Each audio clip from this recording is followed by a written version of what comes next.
જય શ્રી કૃષ્ણ. અત્યારે ગણેશ ઉત્સવ ચાલી રહ્યો છે.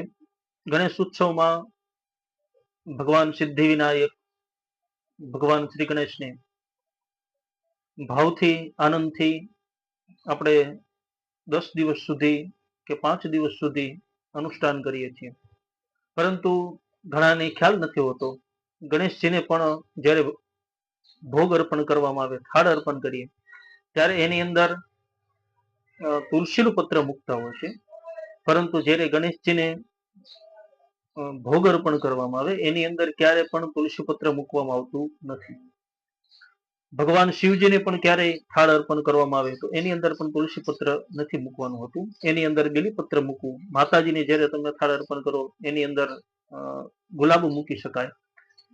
અથવા તો જ્યારે પણ તમે ભગવાન નારાયણની કોઈ પણ પૂજા કરો છો, ભગવાન વિષ્ણુ સ્વરૂપથી, ત્યારે તમે એની અંદર તુલસી પત્ર મૂકી શકો. જ્યારે ગણેશજીની આપણે પૂજા કરીએ છીએ ત્યારે ભગવાન ગણેશને દુર્વા એટલે ધરો જેને આપણે કહીએ છીએ એ ધરો અર્પણ કરવી જોઈએ. જ્યાં સુધી આપણે ગણેશજીની પૂજા કરીએ એની અંદર દુર્વા અર્પણ નથી કરવામાં આવતી, ધરો અર્પણ નથી થતી, ત્યાં સુધી એ ગણેશજી આપણી માટે જે પ્રસન્ન થવા જોઈએ એ પ્રસન્ન ચિત્ત નથી થતા. એના માટેથી અવશ્ય દુર્વા કહેતા ધરો અર્પણ કરવી. ભગવાનને કોઈ પણ આપણે ભોગ અર્પણ કરીએ છીએ ગણેશજીને ત્યારે ગણેશજીના ભોગની અંદર પણ દુર્વા અંદર મૂકી અને ભગવાનને ભોગ અર્પણ કરવો જોઈએ. જય શ્રી ગણેશ.